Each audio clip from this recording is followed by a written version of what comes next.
श्रीराम समर्थ। 18 जून परमार्थात गुप्ततेची जरुरी असते। वासनेच्या तावडीतून सुटणे फार कठीण आहे, कारण वासनेच्या पोटीच प्राणी जन्माला येत असतो। त्या वासनेला जिंकणे म्हणजे आपण मरून जगण्याइतके कठीण आहे।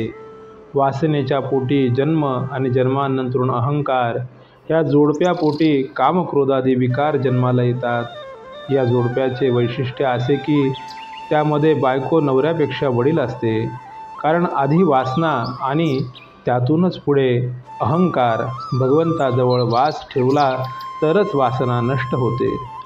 प्रपंच मुळात चांगलाही नाही आणि वाईटही नाही। प्रपंचातली वासना बाहेर काढणे याचेच नाव परमार्थ।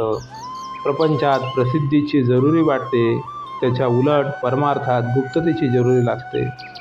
समजा एखाद्या बाईने दागिने हवेत म्हणून नवऱ्याजवळ हट्ट धरला आणि नवऱ्याने तिला हवे असलेले सर्व दागिने देण्याचे कबूल केले, पण अट अशी घातली की जेव्हा दागिने अंगावर घालायचे असतील त्यावेळी तिने घालून खोलीतच दारे खिडक्या बंद करून आत बसले पाहिजे।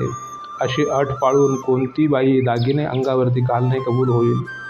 कारण दागिने लोकांनी पाहण्या इतक्या तिला समाधान आहे। ही झाली प्रपंचातली रीत। परमार्थात त्याच्या उलट गुप्ततेची गरज आहे।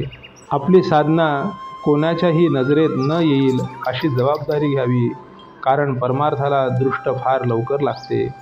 ती केवळ इतर लोकांचीच लागते असे नसून आपली स्वतःची सुद्धा लागण्याचा फार संभव असतो। म्हणून परमार्थात गुप्तता असावी आणि आपल्या हातून जे साधन होत आहे ते सद्गुरू किंवा परमात्मा यांच्या कृपेनेच माझ्याकडून करवून घेतले जात आहे ही जाणीव ठेवावी। आजारी माणसाने नुसते पडून राहावे, पण औषध मात्र नियमाने घ्यावे।